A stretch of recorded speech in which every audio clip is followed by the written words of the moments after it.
maayong gabi. Ania na punta karon sa ato ang regular last Wednesday of the month nga programming here in Partners in Law, brought to you by the Cebu Lady Lawyers Association in partnership and cooperation with the Legal Alternatives for Women Center Inc.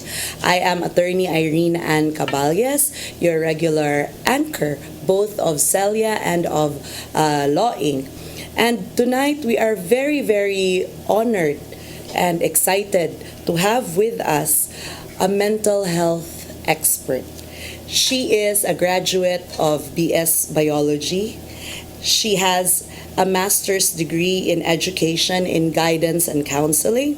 She also has a master's degree in education in administration and supervision and a master's degree in theology, in leadership and management. She likewise is a doctor in development education, has a PhD in clinical psychology. Uy, si Doc is a clinical psychologist. That's my dream of being one day. She's a certified human resource trainer consultant and a registered guidance counselor, also MBTI qualified administrator and a professional researcher. Friends, help me welcome Dr. Roslyn Russell Velasquez Makiling. Doc, good evening. Hello, attorney. Good evening. It's nice to be here. Thank you. Doc, ang atong topic karon would be all about the practical aspects of trying to give life and to give purpose and meaning sa ato ang Mental Health Act. No, RA 11036 had been a law already for several years now, and it mandates that it's really the policy of the state to afford every Filipino their fundamental rights. They consider mental health to be a fundamental human right. We consider it to be a fundamental human right, and that everyone has the right to access to mental health services. So, how long have you been in practice, I suppose, as a counselor? We will start with that. Even before the law was passed for the professionalization of counseling, I have already been practicing. That's the reason why we were given this license by PRC to practice, because of the length of the practice that we have been doing for mental health, more than about 30 years. Really, even Yes. before the law was enacted, the law was enacted. Yeah. So sa imuhang 30 years experience, daghan na jud kaayo kang shall we say, not just kanang book knowledge but also practical knowledge of the steps to counseling. Yeah, I would say experiential knowledge is has helped me a lot in dealing with my clients and patients. Okay. Ang range of clients before the institutionalization of mental health nga kuan services, Doc. Ang imong clients, what age ranges were they, from what background, or varied gud kay sila tanan? Yeah, very varied. I started with school, children, and adolescents, and even adults. I started with working as a volunteer in a rehab center. A rehab for substance Misuse and abuse. Yes. Misuse and abuse of substance. What was that like, Doc? I imagine your patients there would initially be in denial. And Yes. how would you? Initially, they would be in denial, and they would be somehow not mitigating, but minimizing the, how do you? Fortunately, in the institution where I volunteered to work with, the basic requirement or qualification for them to be institutionalized is for them to admit that they have a problem. Okay. Yeah, because it's difficult to force a person when they don't really see that there's a problem. Yeah. But wasn't that difficult for the families, Doc? Because sometimes it's the families that see the problem, but the patients themselves will not recognize it. So how are they able to make sure that the patient gets the access to the... In some cases, there are they are already entangled with the law. So, yeah, it's So a choice between going to prison or So to the institution. In other words, ang ilahang actions, no, or ilahang misuse of the drugs have already produced mga consequences na Right. will force them to take stock. Oh. In a way, we would say that they have already reached rock bottom. Okay. So it's usually when the substance abusers reach rock bottom, diha pa sila mo submit. In most cases, yeah. And how do you start? How does the counseling start? And how does it progress? Because this is the one that's this is one problem in our society now. Daghan kaayo og substance abusers, and then in recent, for the benefit of our viewers, in recent laws and rules, nahatagan man sila og incentive na ma-mitigate ang ilahang, they can plea bargain so when they get entangled with the law, so they can plea bargain if only they would submit also to certain rehabilitative measures. So I'm sure nga flood na mo Yeah.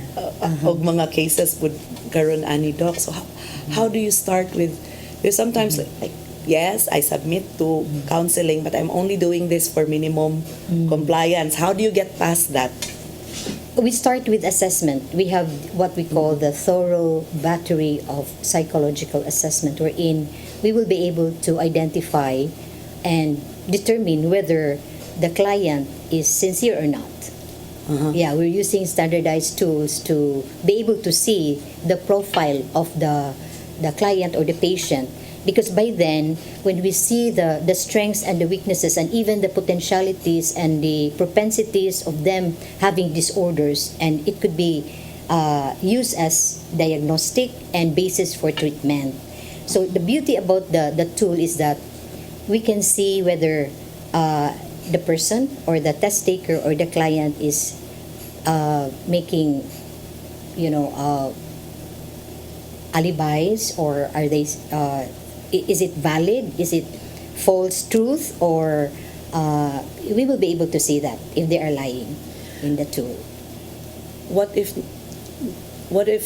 naanay neurological factors? Yes. Doki, how do you Yeah. address that? That's a very good question because Because substance abuse can really Right. produce changes in the brain true, chemistry. and we will also be able to see whether there are already comorbid conditions or which comes first, the addiction, which is the coping mechanism, or it is being it's secondary to a primary condition or underlying condition, which is probably mood disorder.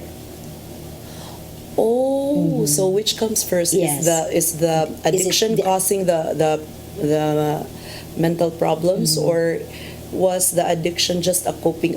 I've only heard that now, that an addiction can be a coping mechanism to something that's already There, the underlying condition. Yes. So, okay, let's deal first with na-interested kay ko, Doki, ha? Okay. Murag makuangan ang 1 hour. Okay.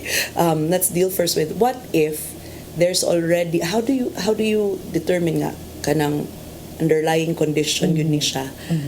If ang behavior sa tao is already so messed up by his substance abuse. Assessment is not only limited with paper pencil. We also do observation and interview of the significant others. And when we see that a family member has a condition like a mood disorder, like bipolar or major depressive disorder, most likely the client also has that and use substance. In most cases, when we ask them, that's genetic. It could be yes, genes. it's genetically predisposed. So they use, it started with alcohol para makatulog sila. So they could sleep, because mood problem would also, one of the symptoms is lack of sleep. Okay, so And they then take alcohol, lack of sleep, anxiety, murag ka anxiety, ng- yes, and other symptoms such as like anxiety and depression-related disorders. So magsanga-sanga, comorbid, no? And we have to go to the roots. In psychotherapy, which what we do in the treatment process is that we have to go over and look at the etiology, where it's coming from. So, family background, Yes. It's Childhood. important. Yes, right. everything. Environment. Oh, okay. But if okay naman ang background, murag, there seems to be no root somewhere, or if naamang gani, dili jud siya makaingon ka nga mao siguro ni reason nga ning resort to substance abuse. So you just deal with the substance abuse lang. Asay masayon i-deal with katong naay predisposed or When there are predisposed conditions, we work closely with psychiatrists for medication. We collaborate with the psychiatrist, because like in cases of schizophrenia, medication is warranted.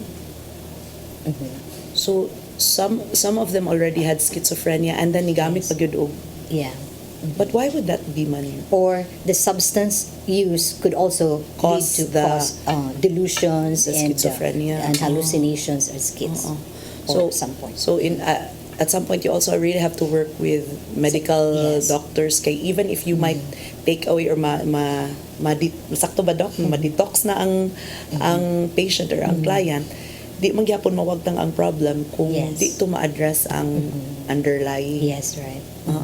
But how do you deal with family members? Because some family members find it. That's why we're trying to mainstream mental health awareness and acceptability, because there is still that stigma na may naman siya ibang families nga dili jud mo angkon, dili cooperative. Kay ilaha sulang na natog rehab na alang na siya dinha kay para mahipos, pero kung ingnon na nga there might be underlying conditions na ang family na pud may in denial. Yeah. Well, there are cases wherein the family or the significant others are still in the denials. But, when they come to us, they are already in a very desperate condition. Okay, so yeah. Na lang sila mo deny. Yeah. Because they have been suffering from the impact of the mental health problem of their loved ones. So in most cases, when they come to us, they're ready to try anything. They are already at the end of the rope and they really need the help. So ba-appeal sila sa counseling pud ana? Definitely, they are part. They are always part of the program. Yeah. Okay. In our kuan pud doc, and I want to ask about this. In our practice, like in the legal alternatives for women, we are dealing with clients who are victims of partner relationship abuse, which also has its own peculiar set of circumstances. And I understand nga kaning cycle of violence, repeated behavior, no nga, away, makulatahan, and then after makulatahan, suko na, mukihan na dyan ko, kay wag yung kay batasan, and then later on, sorry na lagi day, di na ko muusab, Yes. balik, honeymoon period, usahay makaanak pa og additional, Right. unya, away na pod, and then it keeps going around in that vicious cycle. But, correct me if I'm wrong, wa pag yun siya ma-considered nga disorder, no? It's not really in your manual of mga psychological disorders, or where does that fall under this pattern of behavior? In terms of the abuser or the abused? The abused. The abused, The okay. abused. The abuser pwede Yeah. Behavior is contagious. In most cases, behavior is contagious, ganahan ko anak doc. Yeah. Oh. Yeah, when you have been living with a person with, most likely if they are violent, most likely they may have bipolar disorder. That's the manic stage. So, Ang abuser, The abuser. might Yeah. have a disorder po. yes, Ay, right. okay. It is a disorder in itself already. Violence is already a it's not normal because the person becomes very dysfunctional, finds so much saturation when they inflict pain on other people, especially with a loved one. And the thing here is, it's contagious in a sense that, as you were saying that at one point they become so aggressive and hostile and inflicting pain on the loved one, and the one who is abused would feel the pain, but at the same time would seek the presence or the attachment towards the abuser. So that's another kind of disorder. We call that the masochistic behavior, the love of pain, because in the theory of Karen Horney, the need to belong and to attach, that's a neurotic, and we call that the neurotic anxiety. So again, we can, if just an ordinary layman looking at the person, di na gyud ko, bubulag na gyud ko sa akong bana, di na gyud ko, but you have to be very careful because it can shift, the mood can shift. The mood can shift. Yes. Especially if, because alangga nimo, and then you've had the kind of the violence for so long that a little bit of kindness and Kindness. mercy suddenly Right. has so much meaning. Yes. Labi na ninghangyo no nga, sorry. Di mo na lang na, sakto Yeah. na dok. Pero karon pa ko kadungog anak nga term na there's a masochistic unsa to siya, Dok? Behavior, no? Syndrome A lover of pain simply because the pain is associated with the love of loved one, attachment. of attachment to the love. And yeah. Until such point when they become so callous about the pain, and they think that they can just get over it and look forward of the aftermath, which is the suyuing and the kind words and I need you, don't leave me, and that would be the climax, the ecstasy that the abuser the abused would feel. Okay, that's a very, very, I like that. That's a very, very kanang clinical and kanang logical way of seeing it rather than dismissing it as kanang bayhana. Ganahan man sa siguro na siya nga magsige lang sila away. Di man gyud- or i-reduce na lang to love manggod, which is rather complicated. Anyway, we will be back for more interesting and engaged nga discussion. Let's hear first from our friends. Stay tuned.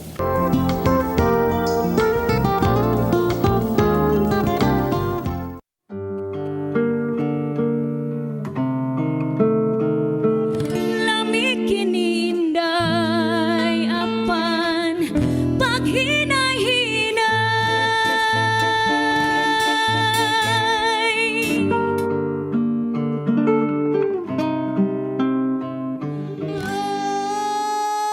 Asa ko, asa ko na ikaw pangita karon kay ikaw day pinangga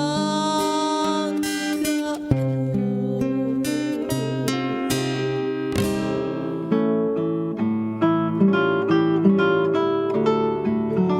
Hain ka na, pinangga ko, uhain ka.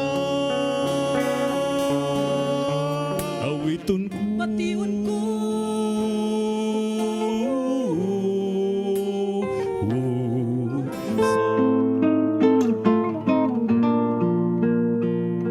Dihay Pinay namin yo og hapon.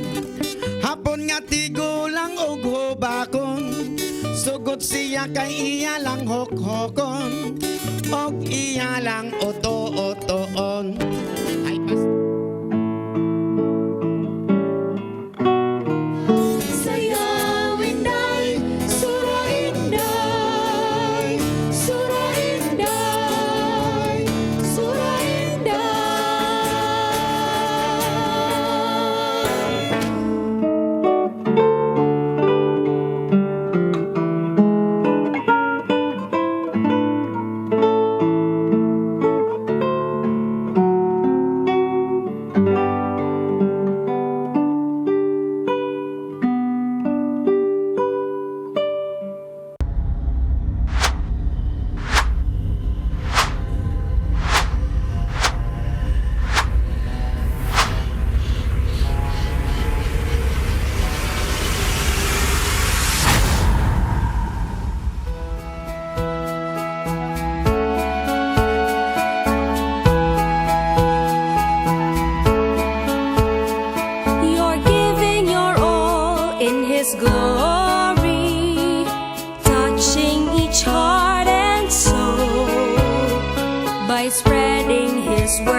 And we are back. During the break, Doc Russell and I were talking about the need to belong and the need to be touched or to have some form of attachment or contact. Tell us, Doki, what you told me regarding where this need for having contact came from. Is it really in our nature as humans, or this is learned behavior? Unsa man ni siya, Doc?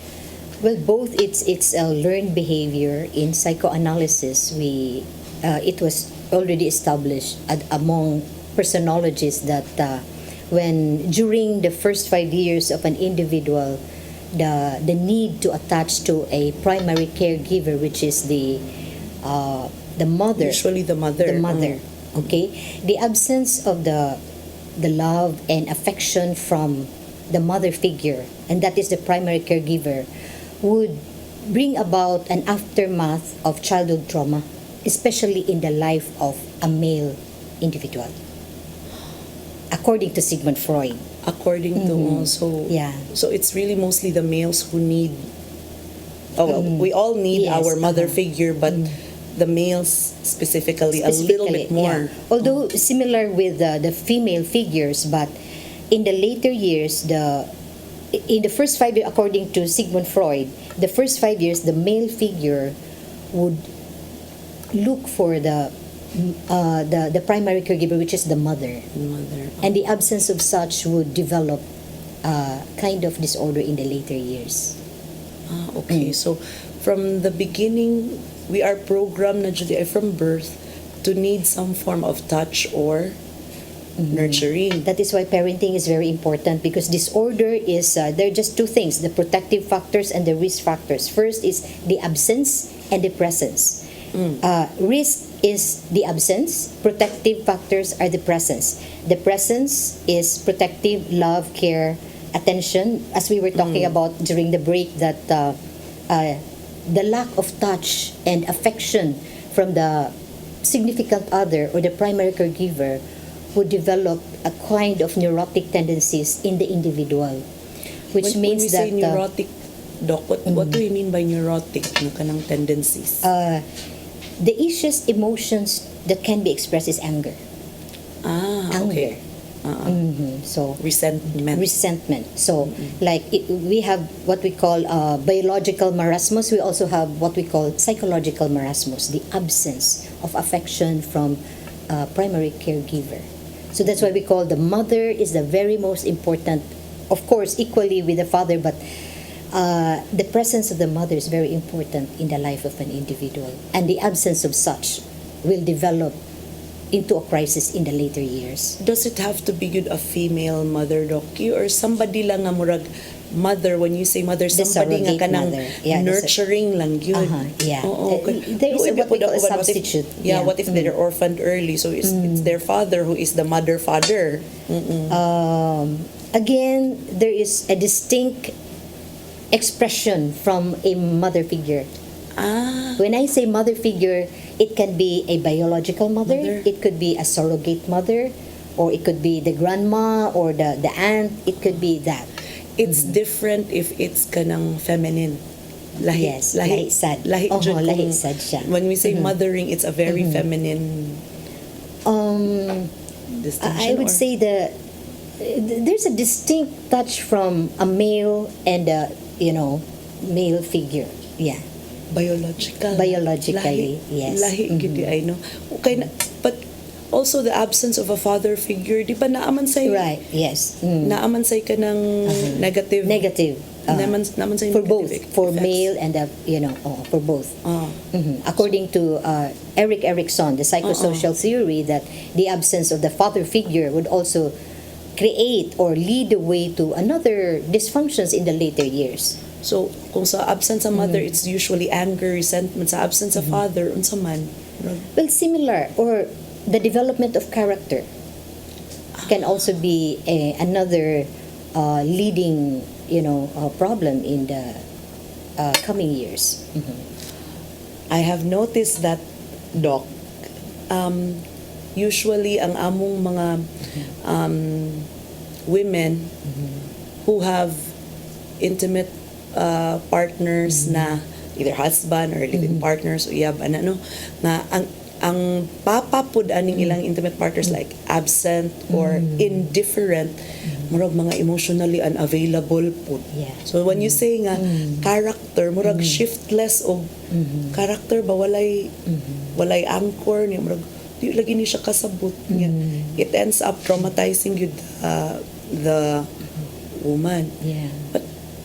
But if character and personality is developed early on, Doki, how can you try to develop one after you are diagnosed or Okay. found to have a problem? Yeah. Na, liso, can Yeah. we grow empathy? Mao gid na, can we grow empathy? Can we modify behavior and modify Yes. our personality? Yeah, that's a very good question. That's why there is already a need for a professional mental health practitioner to intervene and provide treatment if necessary.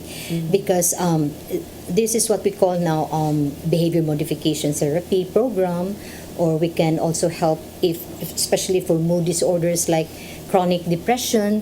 So psychotherapy would really help. Kung mood depression and it's di ba you said it could be genetic, Yes. Uh-huh. so it's not just the psychotherapy tagaan na gid tambal or can they be weaned off the meds later on? Yeah. Actually, there are two modalities of treatment. First is pharmacology medication, and the other one is psychotherapy. That's where we come in. Now, the choice will be given to the client. Which one do you want to choose? Oh, this is rights of ano, this is Yes. rights of the patient Yeah. already. Yeah. Oh. Although we refer them to psychiatrists, that is the protocol, especially if there's already a noticeable or remarkable symptom of self-harm or self-destructive behavior. So it's our protocol to refer to a psychiatrist for immediate remedial for treatment, because psychotherapy would take time. And we work hand in hand with the psychiatrist. And the beauty about psychotherapy is that since the disorder or the dysfunction is already permanent, has already been embedded in the built-in in the When you individual. say permanent, ina na mawagtam. But The you just have to tendency. cope for it. You just have to deal with it. Yeah. So that's why we help the client develop positive coping mechanism. Then when they sense that it's coming, in most sense, they would tend to use substance like alcohol, and then it will lead Uppers, to drugs. mga, So these are uppers. actually their mechanism, their coping, the means of coping, because they could not deal with their emotions. So there is no cure for some personality disorders or mood disorders, but there is what we call treatment. So just like high blood pressure, there is no cure. Once you're diagnosed, you have to take it for life. Yes, it's But maintenance. that can be regulated and managed. Okay. So it's also a way of saying na yes, you're an addict for the rest of your life, but you can do something about it. No, Yeah. you Although- deal with it yeah, yeah. positively. Although we don't say that you will be an addict, but you have the tendency to use, use substance. substance. Yeah, as much as possible, we do not label the client, but we. But we they themselves do that, Doc. I notice with the addicts, but the ones who Yes, really right. admit, they really say, "I am an addict. I'm sober and clean now for how many years?" But it's like a reminder to themselves so that they don't fall Relapse, back down. yeah. Oh, they don't relapse down. No. So if it's a permanent thing, they have to have like kanang certain patterns and the tendencies, I would say, it's permanent. Yeah. so they'd have to have like kuan yun murag self-awareness. Yes. Yeah. Right.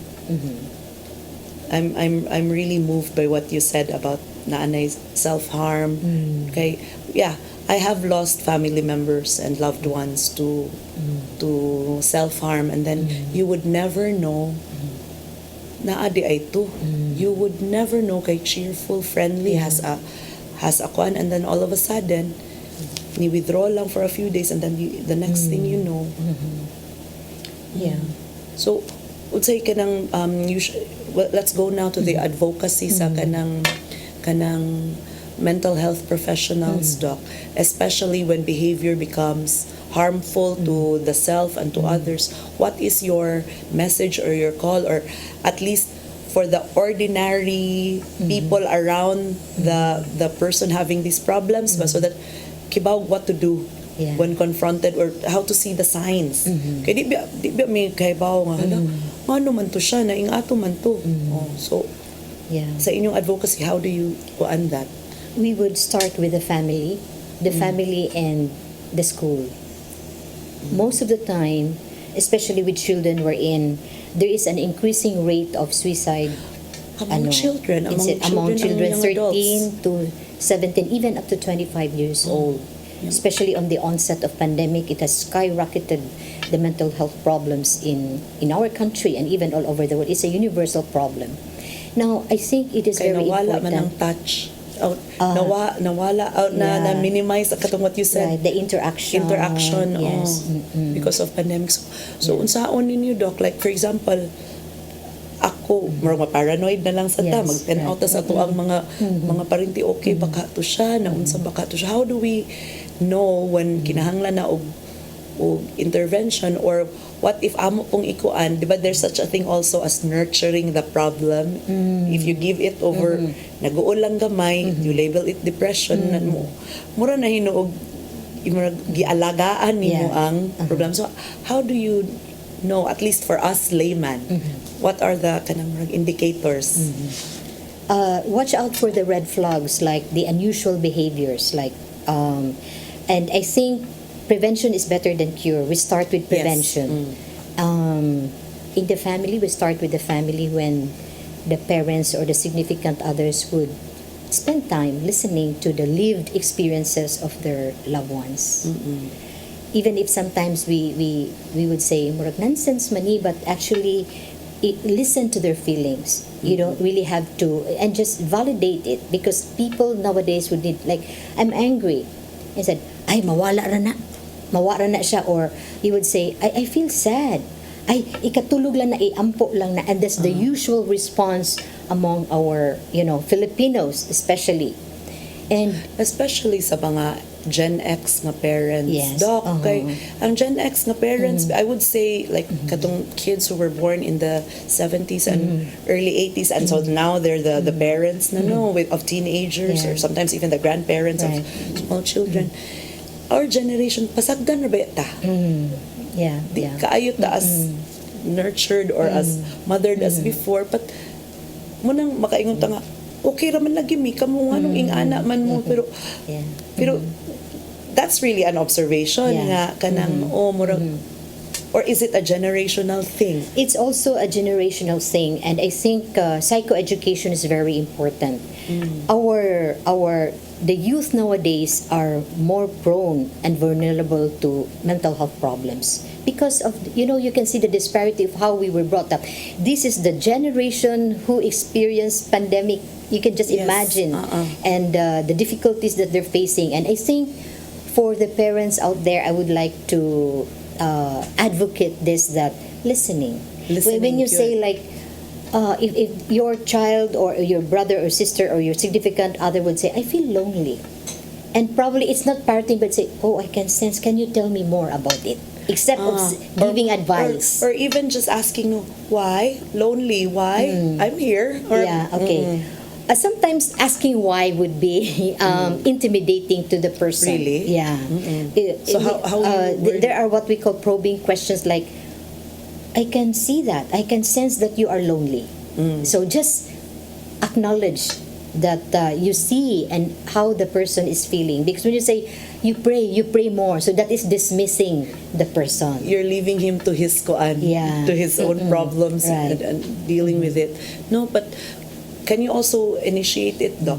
Like ako, I can be the koan ra ba nga mom, and my kids will tell me, Karen kay kama, they call me Karen kay I don't know. I was looking for what do they mean when they say, oh, Karen, kay bossy domineering. Kaya I tend to, naunsa man mo, nganong, how do you initiate? Gadang na ay, disclosure. And then they would tell, never mind, basta ikaw may you don't listen anyway. Mo ganing nangutan ako, kasi I want to know niya.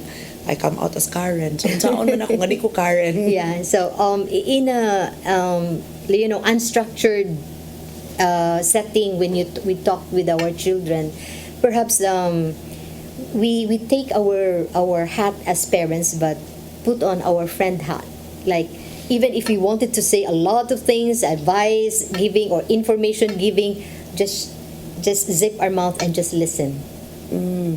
And that's not easy. It's not That's easy. not easy. Labi nagganang-ganahan yung ka mo tell off Right, nila. right. Kay, you want to set certain Yes. kanang rules of behavior ba? Right. Disiplina niya, you have to be friend. Yes. Oh. So being a friend, just listen and listening is different from just hearing. Listening is more on like, I hear you, you're saying this, and I accept that's how you feel this time, and But- I'm here for you. But how do you also change their mind? Kaya nga dili lagi makuan. Oh, that's very interesting. Oh, how do you? Yeah. At that point, the role and the goal is not to change their mind, but to provide a therapeutic alliance. Okay, we Start will with there. We will start with there for the next part of our Okay. discussion. But in the meantime, let's hear from our friends. Stay tuned. We'll be back.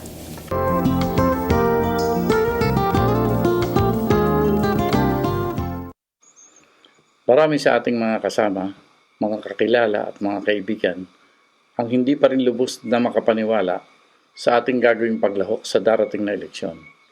Patuloy ang mga tanungan kung totoo talaga. Ang nakatutuwa, wala namang tumututol.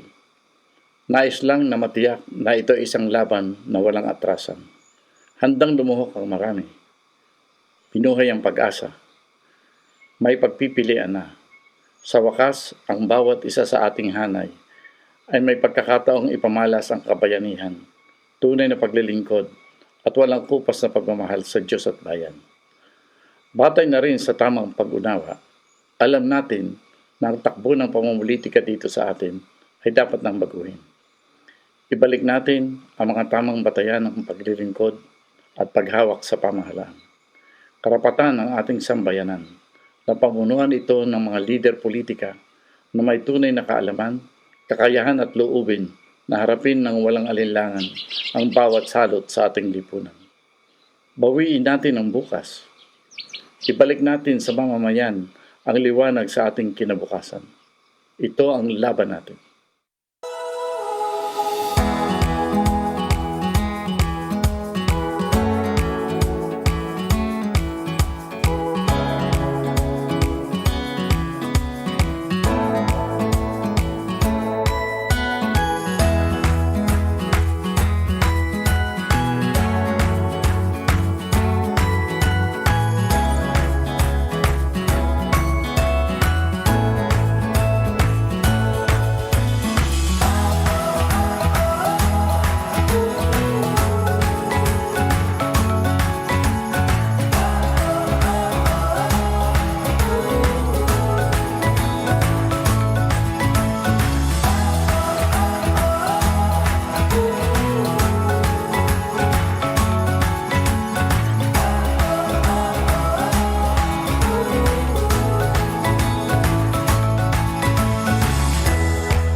And we are back.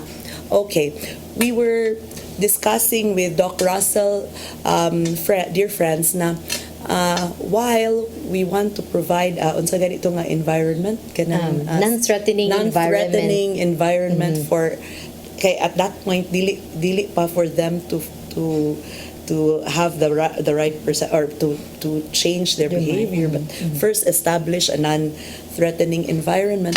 But eventually we also want our, not just our children but everybody, to be able to cope with threats, because the environment outside our homes, even in our homes, di man jud na nato ma-predict, and we cannot always smooth the road or the journey for the children, for our people, but we have to equip ourselves with kanang so na, I think that the term would be grit.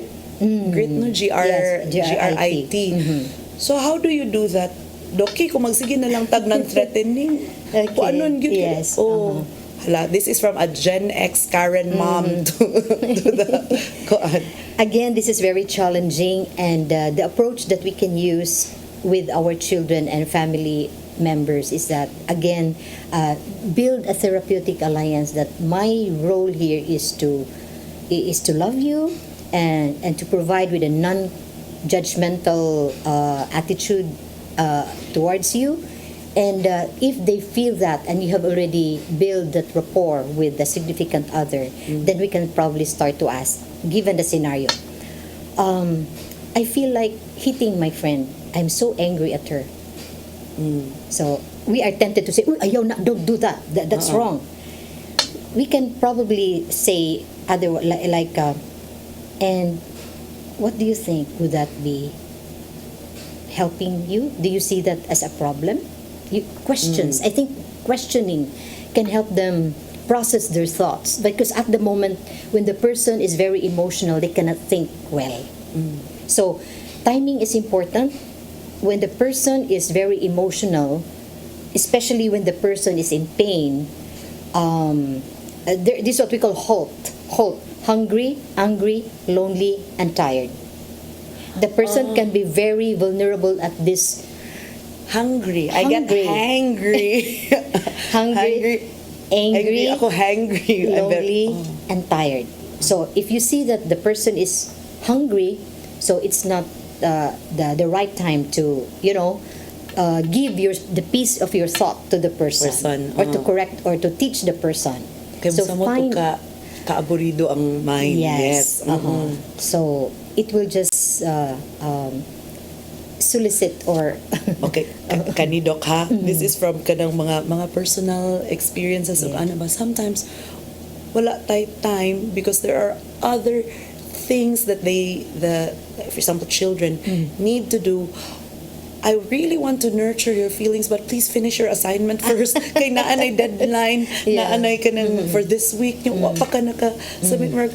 How do you fast track ka? Okay, this sucks. You don't like coming out in front of the camera and doing your kanang mga oration, but you really cannot keep on being absent from your online man sad good, like you said. Yes, The pandemic right. the pandemic put them in a kuan ba nga murag mas na trigger ilang flight Yeah. instead of the fight. How do we get them back on track? Not time limited man pod, Yeah. time bound, and then sometimes we don't have the time to really work them through. But unang mahawag yung kong insensitive, ay oras buhatan na gihuwat na we don't have time until kanus ka ma-ready. So saon man na. priorities and values. We have to. I think that has a big role in making our decision. No? Like at this point, which is more important, your studies or my daughter? So if you can just set this aside for a moment, and urgency probably, I think the touch would really help. Really, oh. The touch Say mo and stress just the na ka or ana. So ako ana. Because if she doesn't do it man po, the more man siya ma-excluded, the more, you know how it is when you don't do the tasks you're supposed to do and it piles up, Yeah. and so you retreat more and more, so murag nagud hinuon og masamot ang problema. Sometimes I think na lang gud hinuon nga murag mas ang arang-arang to ang parenting in the 80s kay kami whether we like it or not, we have to, there's no kuan ba, there's no, how do you say, there's no out. So unsaon man na kay, it really does help build grit, pero it's apparently it's also insensitive in today's setting. So how do you do that, Doc? Presence has a magical effect. So it doesn't have to be very long, probably like 10 minutes. And if the person or your significant other can feel that you are there for them, mas dali lang ang, For the- the therapy. Pero kinahanglan ang kuan siguro, ang mama or ang significant other Yes. siguro may tagaan pud og kay para dili ba ang iyang stress musamot og ka Yeah. stress sa pikas. Lisod uy, it's hard Yeah, being right. a parent or a significant other or a partner during the pandemic. Speaking also of, because we were talking about adversity quotient, we were talking about kanang not being so sensitive nga mahimo na hinuong wrong wa may wrong nga reaction doc, no wa may Yeah. wrong, no wrong feelings, Yes, pero right. sometimes what we do because of those feelings might not be productive.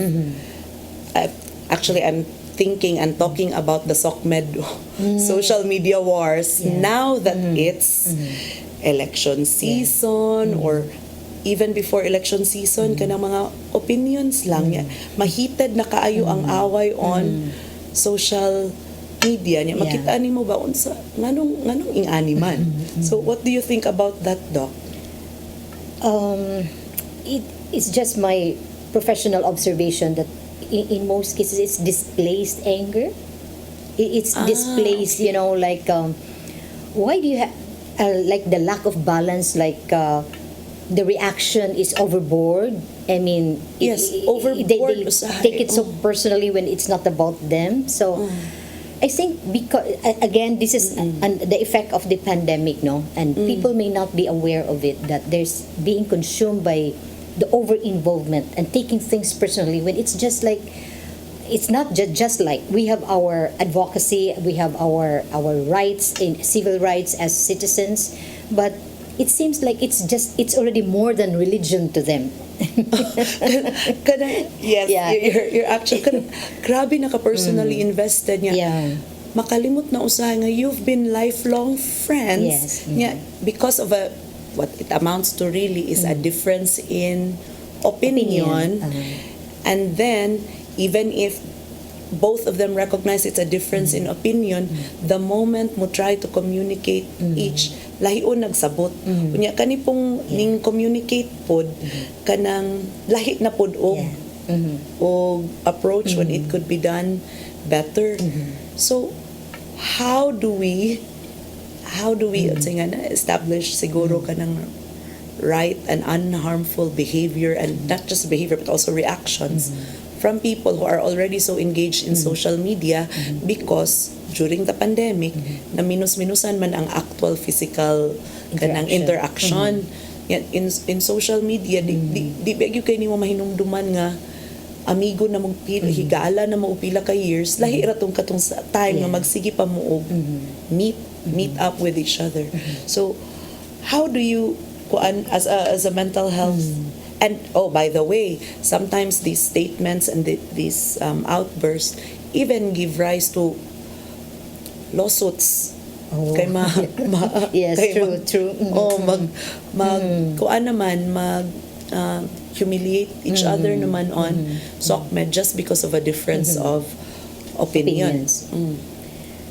First is self-awareness. It's important that we are aware of our strengths and weaknesses, and we can understand where is this anger coming from.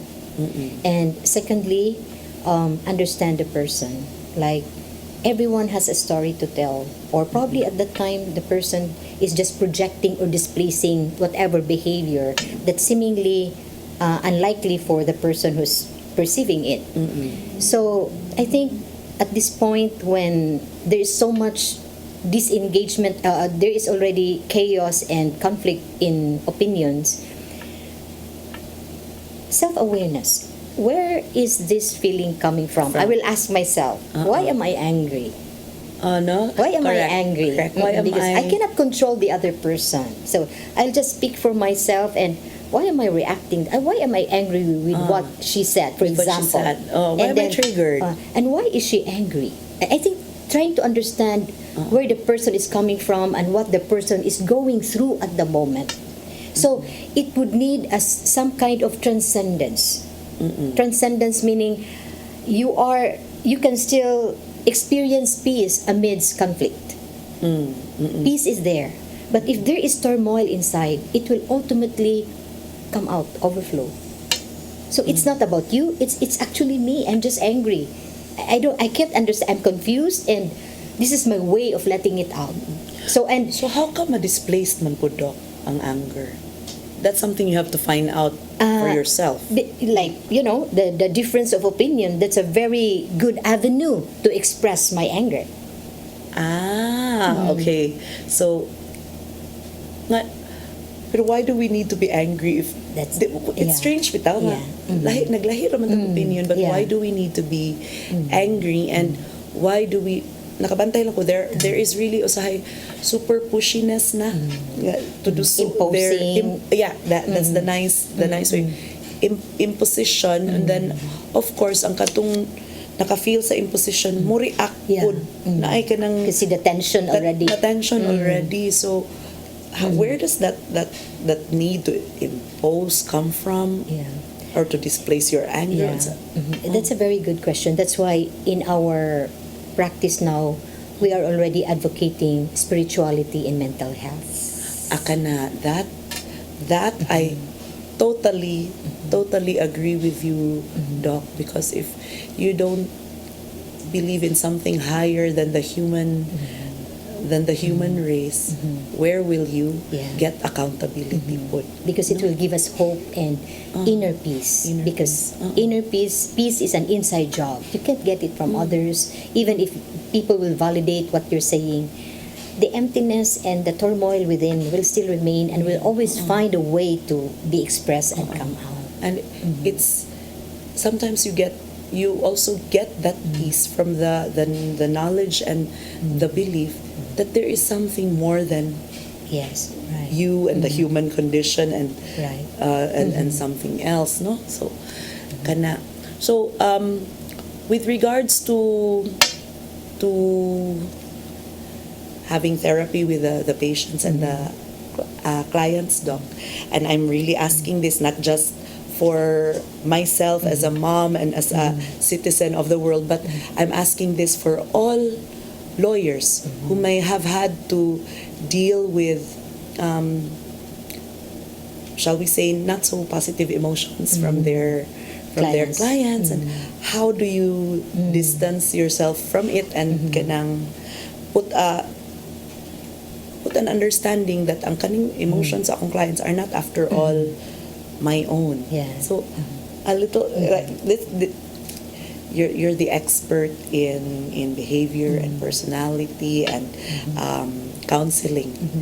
We are just legal counsels. We tend to just be counseling the law. How do we add a little bit more and not take away humanity from the counseling aspect, but at the same time insulate ourselves from the problems of our clients? Yeah. Mental health for lawyers ni segue na ko. Okay, so I'm not the expert, but I have the expertise. Yes, you because have the there's a lot of expertise. Okay. experts out there. Okay, so boundaries. Set boundaries. Like, especially, as I've said, that behavior is contagious and we are absorbing all the negativities. And I think in my, personally, I would use meditation. Meditation, connect myself to my God and draw that peace. And then when I meet my client or patient, especially when they would disclose a lot of Kita'y malumos. heart-wrenching Ako'y situations. malumos. Where do I kanaganahan na kay kamuhilag but we cannot. That's the sometimes we have to set boundaries. This is not about me. This is about the client. How will I be able to help this person the most? And if the person is not willing to be helped, we cannot impose again. So, So that's you're the just there to listen and to listen. be Yes. the kanang emotional catch Yeah. basin. But how do you also make sure nga dili na mo because usahay pod I am ashamed to admit this, pero usahay I sometimes na have this tendency nga kanang ikaw man sad ma'am una ako no kanang ana ba Yes, right. una ako no. This problem did not develop overnight. Right. Yang anong gusto man kag instant solutions karon, and then you Right. want the near impossible from us. Unya, all of a sudden mo atras na pug ka. Ano ba talaga ate? Murag maingana na ang Yes, right. ang dating. So how can we make the interaction with the client also not that we don't want to traumatize them, but we also don't want them to nurture that behavior. So unsaon na siya, are we allowed to be matter of factual towards Yes, them? yes. Like actually, at the end of the day, it's their choice. No, at the end of the day, so I would say, like for example, the client has been, explaining and disclosing problem with a significant other or husband who's been so abusive. It's just a question like, are you willing to live this kind of life all throughout? Matter of Yeah. asking that. So, yeah. So, well, if you're just here for the therapy, just release that anger and that frustration, and the next day you come. But we do not want to develop dependency on us from the client, but help them develop positive coping mechanism or resiliency or emotional detachment. Like abusive in terms of womanizing, and then the abuse is there. So, how do you detach emotionally? That's what we can help them develop. Okay, because if Detach. they cannot make the choice to detach physically, they can, however, try to develop the ability to not let it matter. Yes. Oh, So like okay. it will not affect me anymore. Oh. So it's a mind job. So that's what we use in CBT, cognitive behavior therapy. Okay. No judgment. No Just- judgment. Just So if the person or the wife would decide to stay with the husband but doesn't want to feel that the pain, the anymore, trauma, the stress. so this is what we can do. Doki, I think we really need a part 2 also in the future, because we've just been given the signal na time is up, and but grabe kay nga discussion ka interesting. So any last words for our viewers, Doc, in the interest of the advocacy for mainstreaming mental health and making it accessible to every Filipino? There is an increasing awareness of mental health here in the Philippines, and that's good to know and to hear. But putting it into action is another challenge that we start with the home and the school. And I think we are already advocating spirituality in psychology and in psychiatry, psychospiritual intervention and even prevention, to equip the person with a positive coping mechanism that there is hope. In these uncertain times, there is hope. That is a very good message. And so we end our program. For all our viewers out there, stay healthy, not just in body, but also in mind and heart. Good night, everyone.